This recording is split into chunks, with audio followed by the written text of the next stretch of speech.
Hey, this is Glover Teixeira, UFC light heavyweight champion. Hi, I'm Robbie Lawler. What's up, fight family? This is your favorite MMA coach, Thiago Alves, the Pitbull. Hey, what's up, guys? I'm Pedro Munhoz. This is Mike Brown. Guys, I am Alexei Oleinik, and welcome. And this is We Want One Picks. And you're watching We Want Picks. To We Want Picks. We want picks. To We Want Picks. To We Want Picks. Hi everybody from American Top Picks.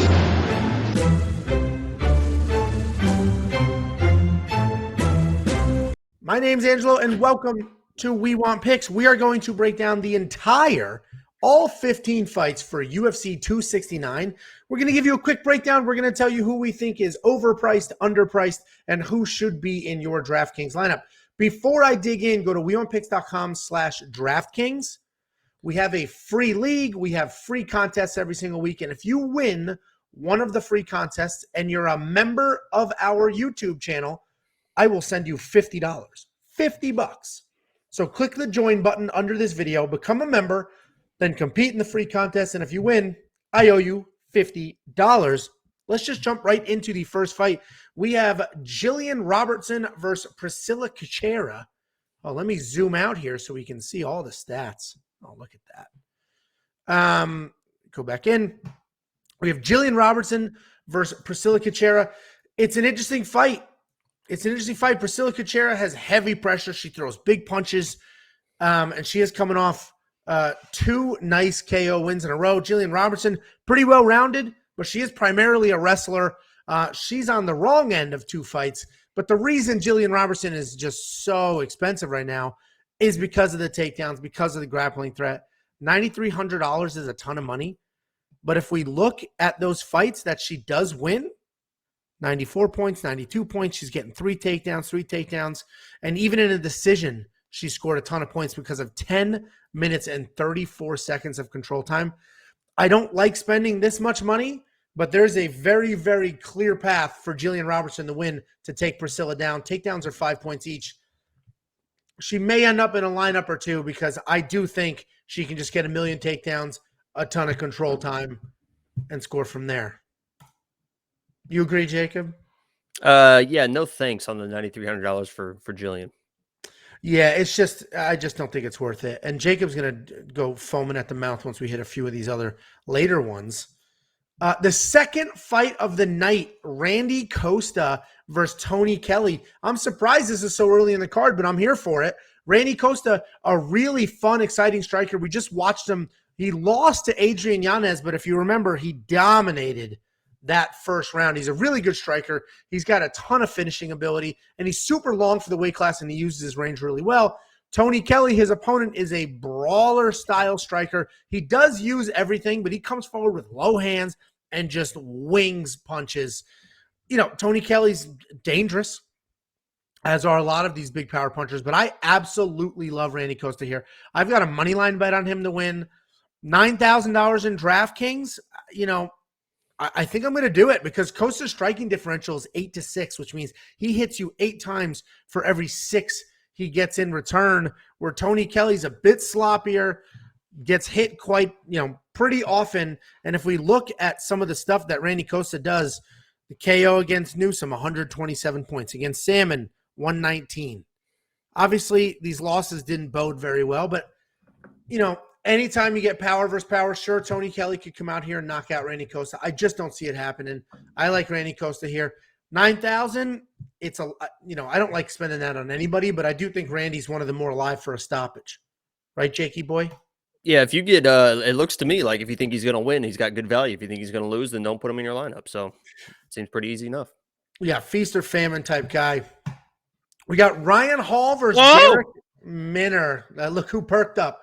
So Ryan Hall, listen, look at these, look, 15, 16, 18, 19, 20, 21. A very inconsistent, and in my opinion, the Ryan Hall in 2015 is the same one as 2021. He hasn't evolved in 6 years. He's nasty on the ground, snatch something up, very good on the ground, but has zero good wrestling. Striking. He has zero good wrestling striking. Look at whatsoever. those decision wins with no takedowns. Zero wrestling whatsoever. I do not think he has any striking at all. Look at his last fight. That was very embarrassing. I mean, he has for decision him. wins with striking. His parents were embarrassed. His grandparents were embarrassed. Everybody. He was a 2 seconds away from a heel hook. He was a toddler rolling around the ground, just getting absolutely pummeled. With that being said, he's the favorite here in DraftKings and in betting because his opponent, Derek Minner, is Ryan Hall, but the opposite. Ryan Hall has nasty grappling, no wrestling. Derek Minner has a ton of wrestling and no grappling. So everybody thinks, at least odds makers, Derek Minner's going to take Ryan Hall down. Ryan Hall's going to submit smart him. Money thinks. Well, so obviously you're a little unreasonably invested in Ryan Hall here. I'm not biased at all, but Ryan Hall is going to be my line. It's going to be a first round sub. It's going to be the most amazing thing you've ever seen in your life. It's going to be one shot. He's going to just flip over him 9 different times. He might heel hook him and break his arm at the same time. It's going to be amazing. Listen, I think Ryan Hall is like complete destruction. And if you guys want a playing card, let me know. I have 5 of these. They are basically like NFTs now. Each one I'm selling at $100,000 a piece. Let me know in the comments. Sure. Listen, we are on opposite sides of the Ryan Hall spectrum. Jacob obviously is being sarcastic, but he genuinely loves Ryan Hall. Genuinely loves Ryan Hall. That's a first round sub, easy.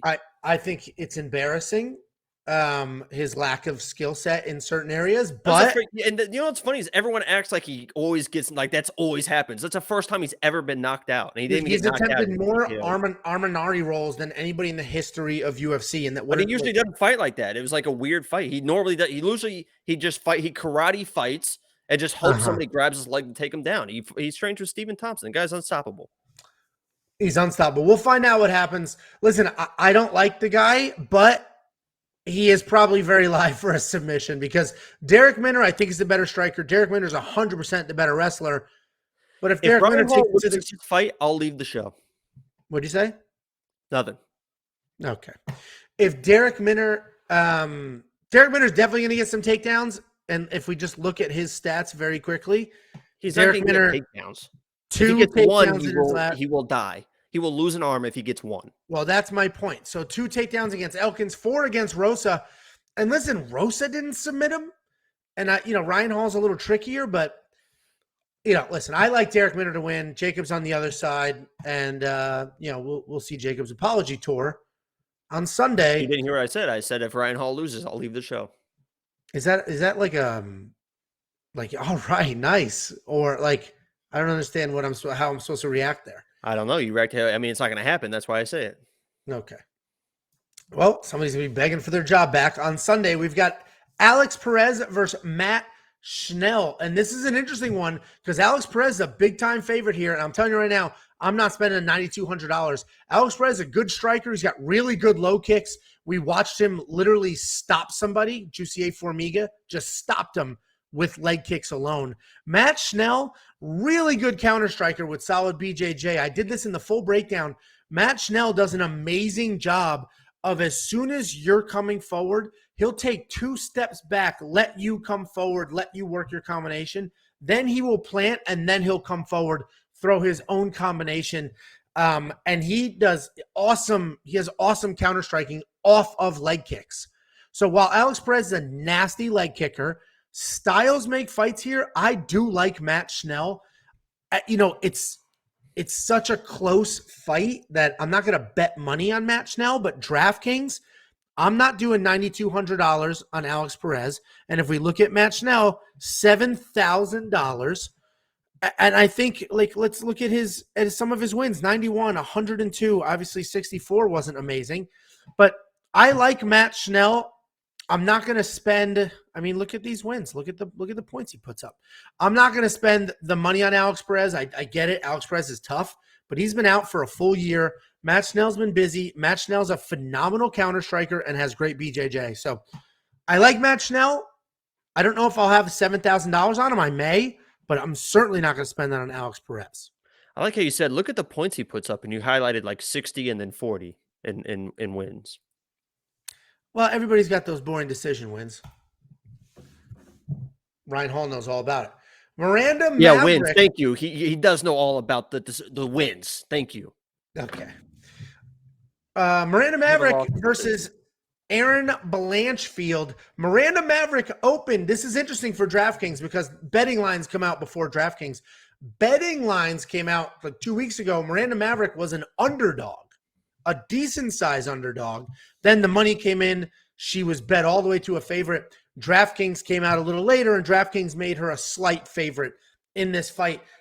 Miranda Maverick is big. She's strong. She's got good striking. She's got good wrestling. She can grind girls out. Miranda Maverick is fantastic. She is coming off this loss to Macy Barber, but that was just an absolute joke. She won that fight. It was a straight up joke that she did not lose that fight.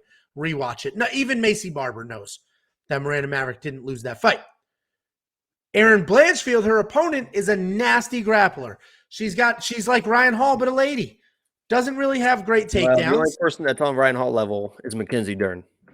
She doesn't really have great takedowns, but she's got really good jiu-jitsu. So I love Miranda Maverick here. $8,400. I've got a bet on her to win this fight.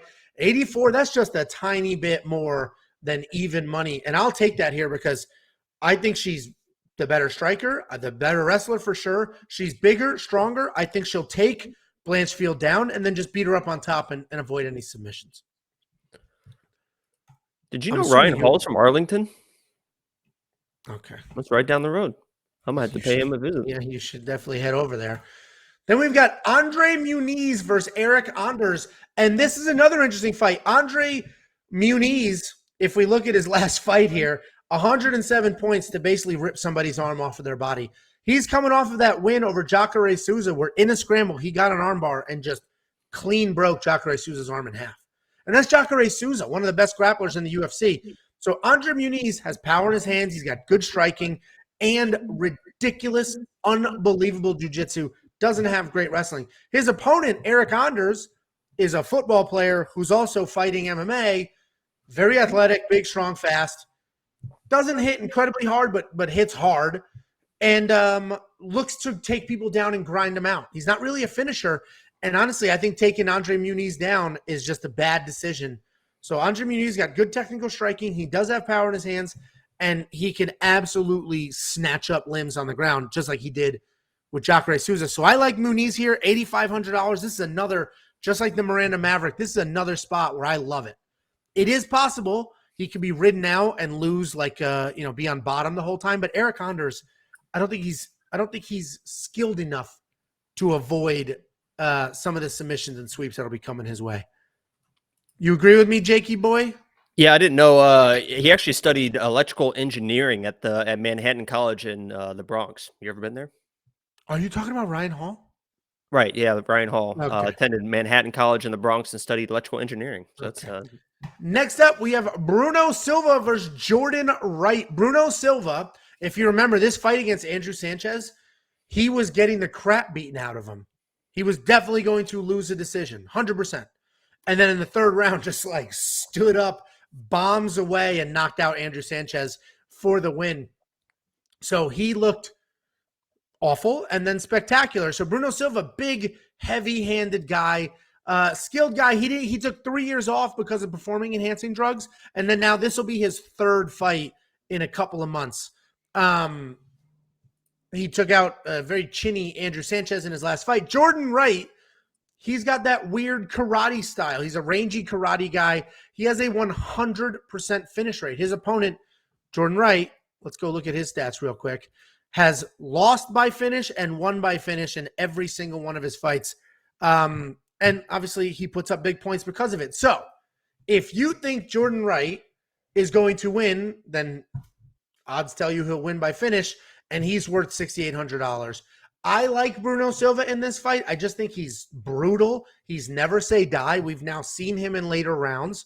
And I think Jordan Wright, while very good and very live in this fight, I just think the insane power and the insane volume from Bruno Silva is going to be a problem for Jordan Wright. Although Jordan's a ton of fun. Yeah, Jordan Wright is like literally like no joke. Like I think people think that he's a joke, and I think even odds makers think that he's like a joke. But that last fight, he just blitzed across the octagon and just absolutely destroyed Jamie Pickett. And his only loss is against Buckley, who knocks out everybody. Yeah. So it's like $6,800 is interesting value for Jordan Wright. If he comes out as aggressive as he has been, holy cow. Is that fun? Is that fight going to be some fun? And he's great for some multi-entry lineups because the dude clearly has finishing ability. He's 12-1 with 12 stoppages, mostly in the first round. So that's crazy. That's when you literally think about that, he's 12-1, finishes every single fight, and he's $6,800. And what are the odds for the fight too? I'd have to look. Yeah, I don't know right now.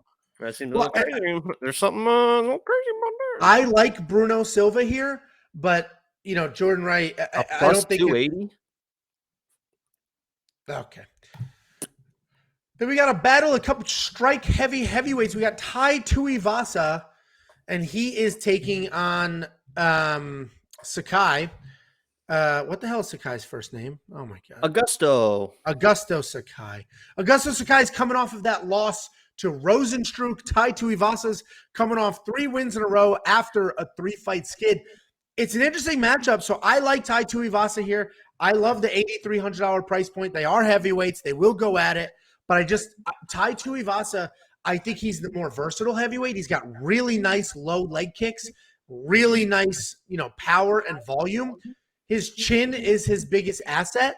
Obviously, we've seen him stopped before, but it has not been, one KO, TKO in the last 10 years? Well, I mean, he was almost knocked out last fight. Greg Hardy, but that's why his chin is his asset. Right. No, and I agree with you. Yeah. Greg Hardy rocked him, and then he came back and knocked out Greg Hardy. So I like Tai Tuivasa. These are 2 strikers. They're a little different. Tai Tuivasa is basically a boxer with a low kick, where Augusto Sakai is a Muay Thai striker, tries to hold you against the cage, tries to tie you up, and then knee and elbow from there. Augusto Sakai, he was winning the Overeem fight before he was absolutely put out.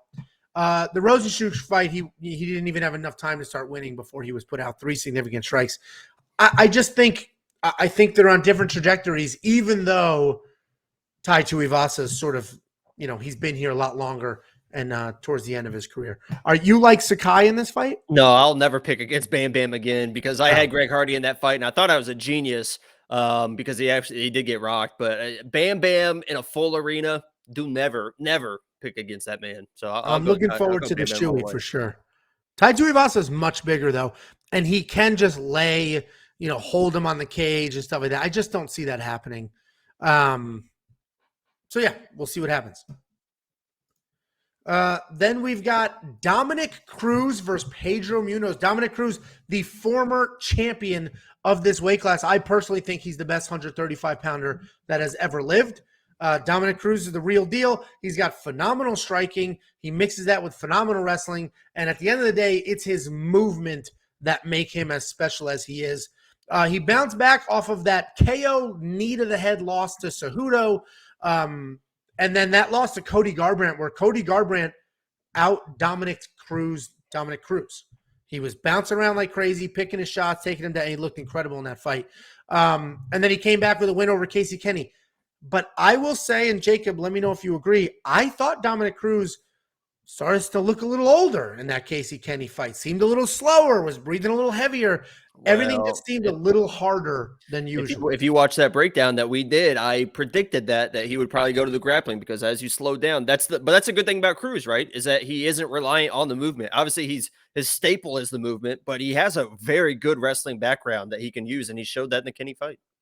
Yeah, and he put up a ton of points. I mean, 85 points in a decision win, 3 rounds. That's actually a good amount of points because he had a bunch of strikes, 2 takedowns, and some control time. I like Dominick Cruz to win this fight, but let's take a look at Pedro Munhoz because you like Pedro Munhoz to snatch up a submission. He is on he's at a little bit of a rocky road here, but look who he lost to. Okay, Jose Aldo, fine. Frankie Edgar, fine. Aljamain Sterling, fine. All champions or former champions in that division. Like, that's a very unfair run because then he beats everybody he's supposed to beat. He knocked out Garbrandt, Brian Caraway, Dodson, Font. Font was, he lost to Dodson, but Font was interesting because that was a guillotine. And he's got a few guillotines in here, and that's you sort of like him to snatch something up with Dominick leaning on the wrestling. Right, but he's got heavy hands too, and if Cruz is getting sloppy with his head movement, Cruz does not have his hands up at any point in any fight, so his chin is always there. It's just whether he can avoid the big shot. So I like Munhoz. I don't know if I'm going to play him in this because he could get out wrestled by Cruz. Cruz is a good wrestle, so I don't know if I love him for $8,100, but I like him for the fight. They're basically even money, honestly. So, I like, they are even money, and I actually don't know if I've ever seen exactly even. I think we've seen 8,200, 8,000. I don't know if we've ever seen 81 and 81. I like Dominick Cruz. He'll probably be in my lineup. I love that it's even. Then we got Josh Emmett taking on Dan Ige. Josh Emmett coming out after a year-long layoff. He's a dominant wrestler. Dan Ige is also a grappler, but he's got nice hands. And unfortunately, Dan Ige just got worked over by the Korean Zombie. I like Dan Ige. I think Dan Ige is a perfect plus 3.5 bet, meaning Dan Ige can definitely win a round. But what was that statistic you said to me earlier today? Josh Emmett in his entire UFC career, which he's been here a while, I think, only has 9 seconds of being on his back, of being controlled. So you can see kind of his control time in there, but only 9 seconds. I don't know how many like big wrestlers he's faced, but the thing that worries me about this fight, because I like Dan Ige, I'm a big Dan Ige fan. I always root for Dan Ige, but he is the smaller guy in this fight because Josh Emmett was a lightweight. You could tell he's the bigger guy. And I just don't, when it comes to wrestling, when both guys are skilled wrestlers, right? The bigger guy to me should win. Tell me if I'm wrong. I don't know. It'll be an interesting matchup because Josh Emmett, I mentioned this in the breakdown, he's like the Brendan Allen now, the Phil Hawes now. Unfortunately, both those guys were on the wrong end of some knockouts by Chris Curtis. But my point there is good, dominant grapplers who have success in grappling that had some success with their hands and no longer grapple. And Josh Emmett is that guy. Look how few takedowns. 1 takedown in his last 6 or 7 fights. That's not enough. That's not enough because I think if they stay standing, Dan Ige is the better striker with more power, accuracy, and movement. Josh Emmett's big and strong, coming back after a year layoff. I don't know what the cardio will look like. There's a lot of stuff up in the air here. I'm not spending $8,800 on Josh Emmett. Now, if we were going to get the Josh Emmett that fought Scott Holtzman, well, of course he's worth the money. 8 takedowns in that fight. If I trusted Josh Emmett to wrestle, he's worth the money, but I don't. Right, and this could be kind of a Tyron Woodley thing where sometimes when you don't grapple for a long time, not saying that you forget to grapple, but sometimes you can get out grappled. We saw Woodley got out grappled by everyone he faced, even Burns, who isn't even a wrestler. He's just a jiu-jitsu guy and out wrestled Woodley. So sometimes you just kind of lose the magic. I agrees with you. Then we have the main card. We have Sean O'Malley versus Julian Paiva. Julian Paiva is coming off that win over Kyler Phillips. It was an absolute back-and-forth war. He showed that he's tough but sloppy. Sean O'Malley coming off just literally the punch bag performance over Chris Motino. If you remember, he just literally, here, we don't need this. 230 significant strikes, and every single one of them was on Chris Motino's face in 3 rounds, not 5. We're not talking 5 rounds, 3 rounds. Every single one hit Chris Motino's face before the referee was finally like, okay, that's enough. But the reality is Sean O'Malley has power. He's super accurate, and he's a good counter striker. Julian Paiva just comes rushing forward to try to make things happen. Paiva is much better than people are giving him credit for, but I think this is tailor-made for Sean O'Malley to just crack Julian as he comes rushing in. Yeah, I think the only thing that Paiva can do is just literally come across and just dive at a double leg and just pray to God you get him to the ground and then just kind of wear him out. Because you saw Sean in that fight, obviously 230 strikes is a million strikes, but he was tiring out in that 3rd round. He was still throwing strikes. He was never in trouble, but he was getting frustrated too. Right. You could tell he was getting tired. So you throw him on his back a little bit. You saw what Cheeto did. Obviously he was hurt in that situation, but he folded pretty quick once he got to his back and was pounded on versus Cheeto. So, Paiva, shoot a double leg and just pray to God you can trip him and get him down and maybe wear him out. But I like Sean all the way in this fight. 1st round finish to me. So he's definitely going to be in my lineup. Yeah, $9,100. Sean is probably worth it, especially just styles make fights. Then we have Cody Garbrandt versus Kai Kara France. Cody Garbrandt is down at 125, his first fight at 125. He's coming off that loss to Font. But what we can take away from that loss to Font and win over a Sun Sao is he started to find some patience. He's not rushing in anymore. He's not going crazy. And that is how he got knocked out by TJ Dillashaw twice. And then Munhoz is the rushing in crazy. He thinks he has you hurt. He comes in, bang, he's out. He seems to have corrected that. He took his time with the Sun Sal before getting the knockout. He definitely took his time the entire fight with Rob Font. He was just, Rob Font is just that good with a really busy jab. But he did have 3 takedowns in that fight. He's fighting Kai Kara France, who's a kickboxer as well with a ton of power. I do think this is razor thin. I did pick Cody Garbrandt, but like a Kai Kara France knockout would not be surprising at all.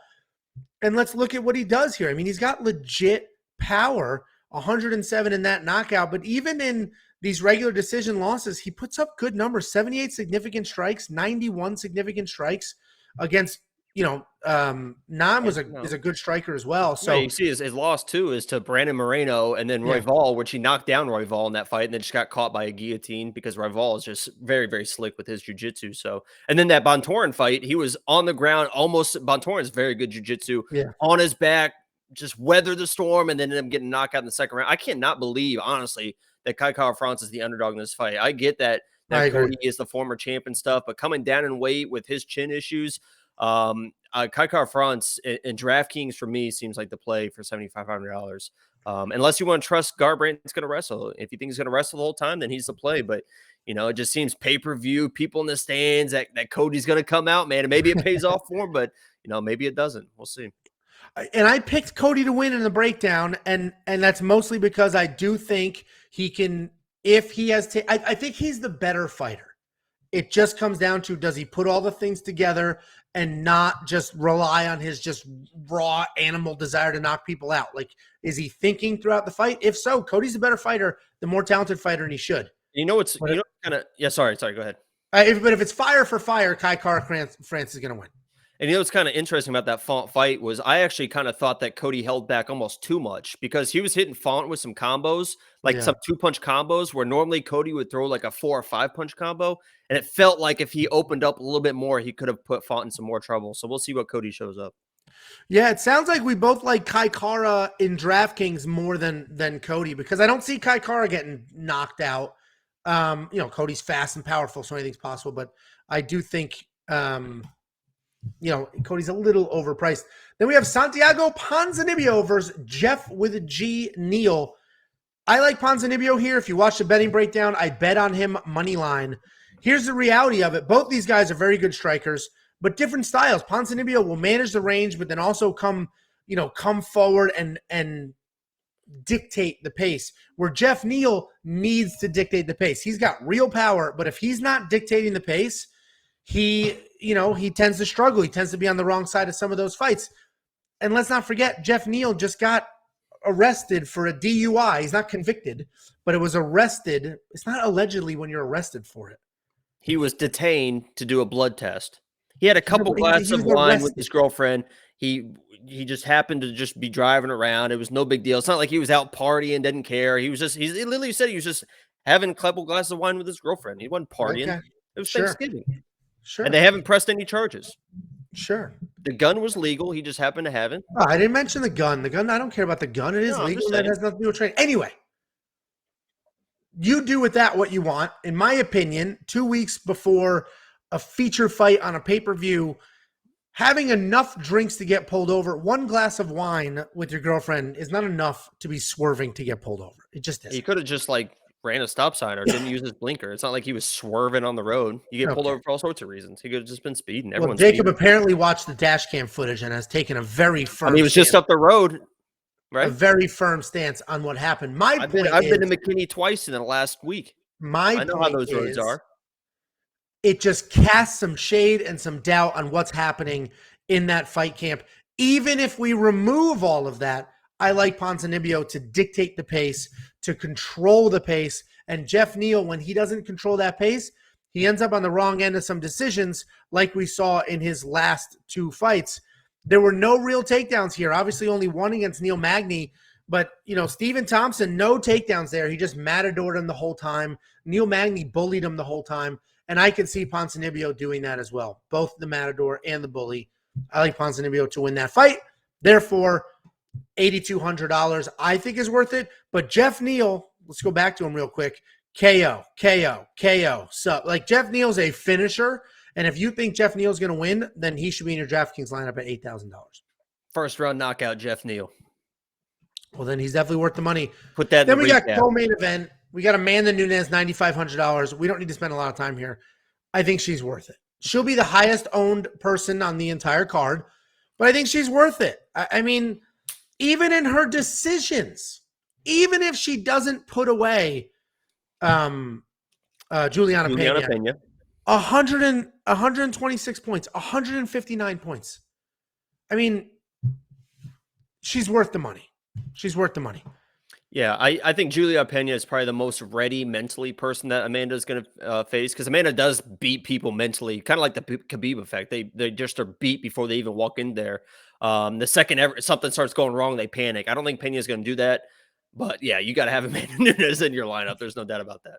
Yeah, 100%. Because listen, Juliana Pena is very mentally tough, and she's decent everywhere skill-wise. Her striking's not great, but she is decent everywhere skill-wise.